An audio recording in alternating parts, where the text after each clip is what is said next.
Untuk perkembangan dari Sabah Negeri di Bawah Bayu, kita bersama dengan Hendra Rais di Kota Kinabalu. Silakan Hendra. Terima kasih Dilaila di Angkasa Puri. Assalamualaikum dan salam satu Malaysia. Sebanyak 109 sekolah rendah daif di negeri ini tersenarai untuk pembinaan menggunakan sistem bangunan berindustri IBS melalui peruntukan RM500 juta. Timbalan Menteri Kerja Raya Datuk Haji Rosnah Haji Abdul Rashid Shirlin berkata, ke arah itu satu pasukan khas akan memantau proses dan perkembangan pelaksanaan bangunan tersebut selama 4 bulan bermula Mac ini.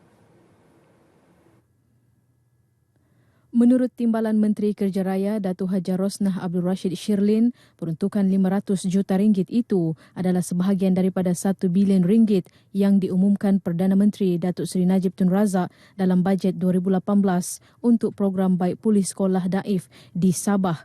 Manakala peruntukan RM500 juta lagi akan dilaksana tahun hadapan.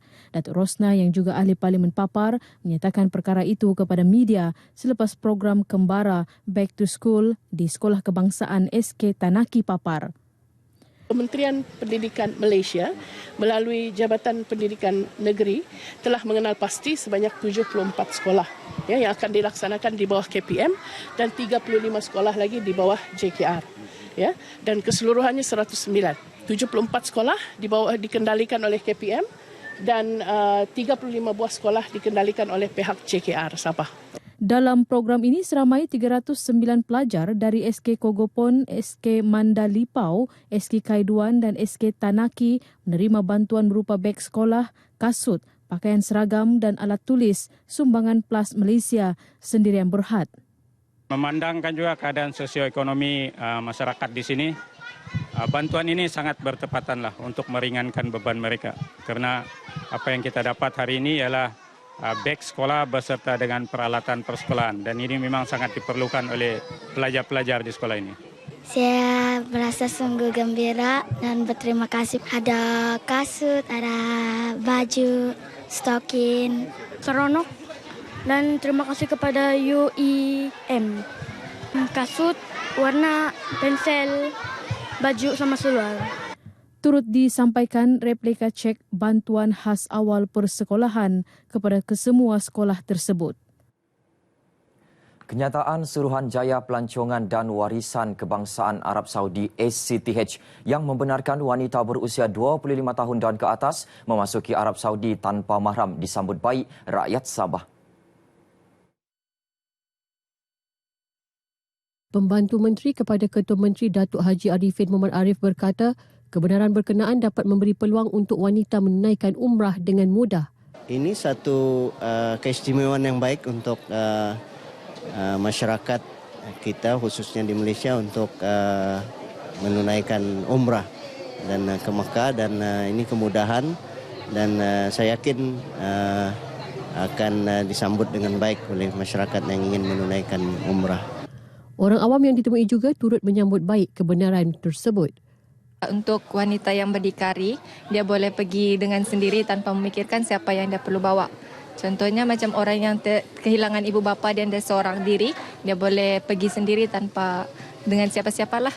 Saya rasa bagi pihak wanita, saya amat setuju sekali. Sebelum ni kita tidak dibenarkan pergi umrah disebabkan tidak mempunyai mahram.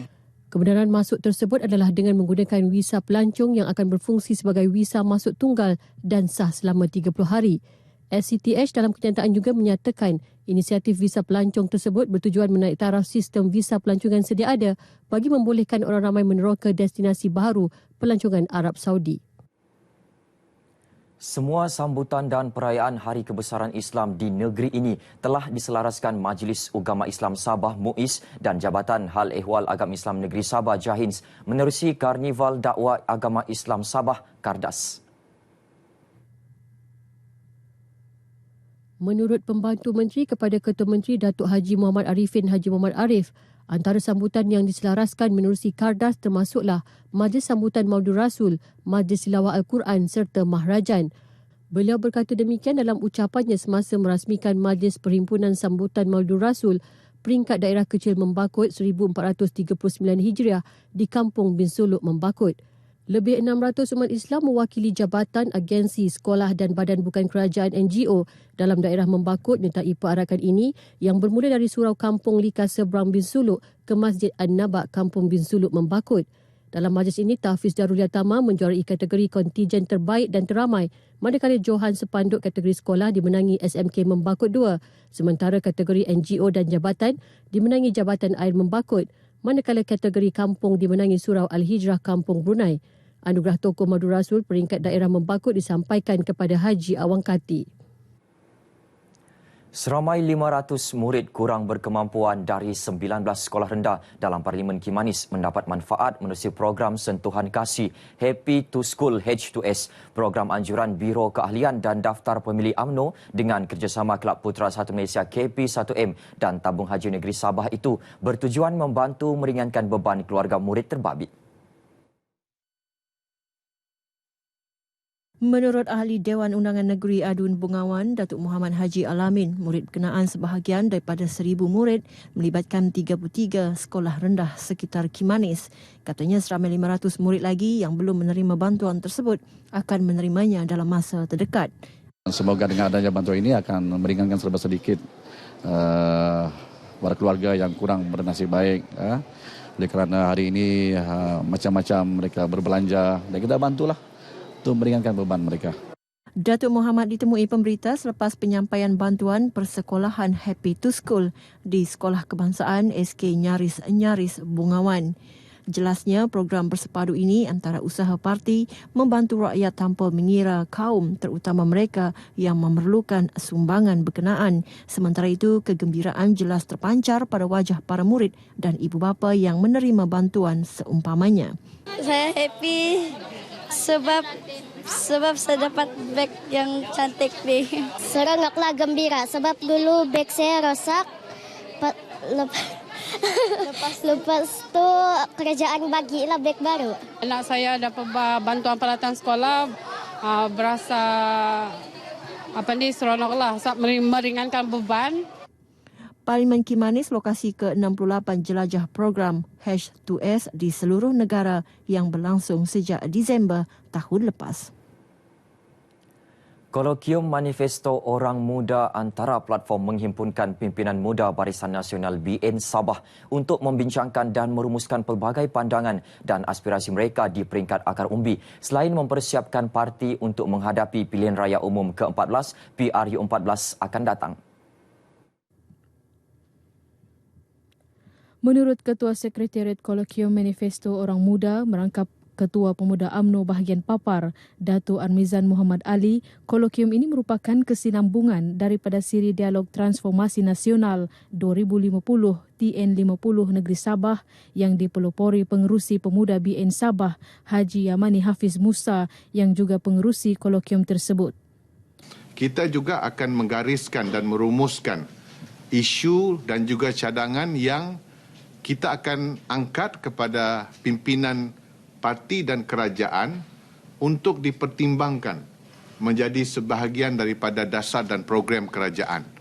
Sehubungan itu, beliau menggalakkan generasi muda untuk mengemukakan aspirasi mereka menerusi kolokium ini atau mengemukakan cadangan kepada sayap-sayap pemuda BN dan Puteri UMNO Sabah atau terus ke laman Facebook Pergerakan Pemuda UMNO Negeri PPUN Sabah atau Hafiz Musa. Dato' Armizan menyatakan demikian dalam sidang media sempena penganjuran kolokium Manifesto Orang Muda di Kota Kinabalu. Kolokium dijangka diadakan di Hotel Tabung Haji, Kota Kinabalu pada Rabu depan.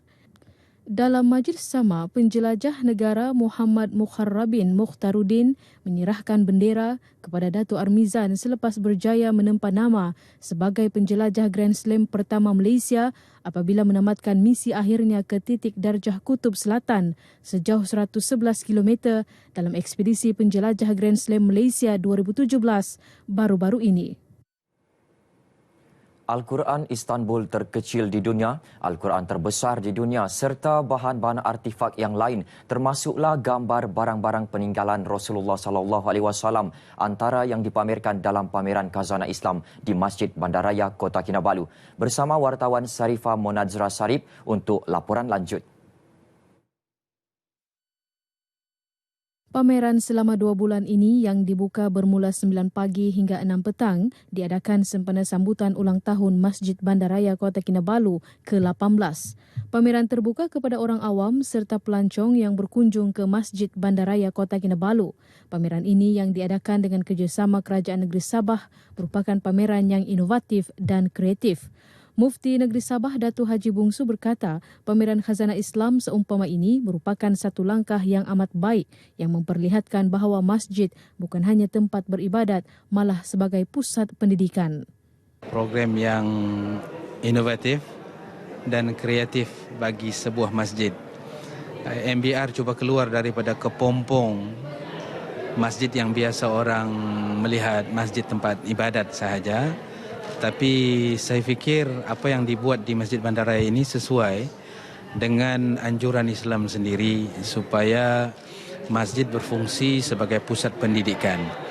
Beliau turut mencadangkan agar bahan-bahan sejarah tempatan turut dimasukkan dalam pameran akan datang. Sebagai contoh sejarah kedatangan Islam ke Borneo Utara khususnya negeri Sabah. Sementara itu, para pengunjung yang ditemui mengaku menerusi pameran berkenaan membolehkan mereka mendapat lebih pengetahuan mengenai ketamadunan Islam. Dapat melihat sejarah Quran lama, Quran yang terbesar dan Quran tulisan tangan, ada kaligrafi juga sikit, dan sejarah-sejarah kedatangan Islam. Sempena dengan sambutan Hari Ulang Tahun Masjid Bandaraya Kota Kinabalu, Ahli Jabatan Kuasa Masjid Bandaraya Kota Kinabalu telah pun memulakan langkah yang proaktif, inovatif dan kreatif dengan mengadakan pameran khazanah Islam yang bermula pada 8 Januari sehingga 8 Mac 2018 bertempat di Masjid Bandaraya Kota Kinabalu ini. Laporan Sarifah Munazra Sarip dan juru kamera Tamring Achmat RTM. Seterusnya kita ikuti acara-acara yang akan diadakan di sekitar Sabah dalam diari hari ini.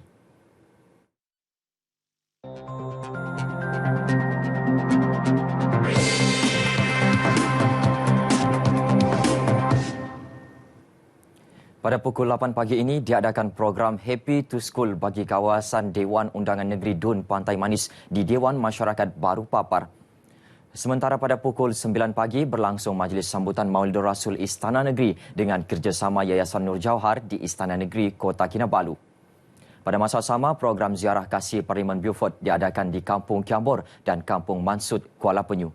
Dan akhir sekali, pada pukul 10 pagi, pelancaran karnival dan projek pendidikan kesihatan berlangsung di Balai Raya Kampung Tebongon, Putatan. Paparan tadi mengakhiri bahan berita dari Sabah hari ini. Untuk itu kembali kepada Dilaila di Angkasa Puri. Silakan Dilaila.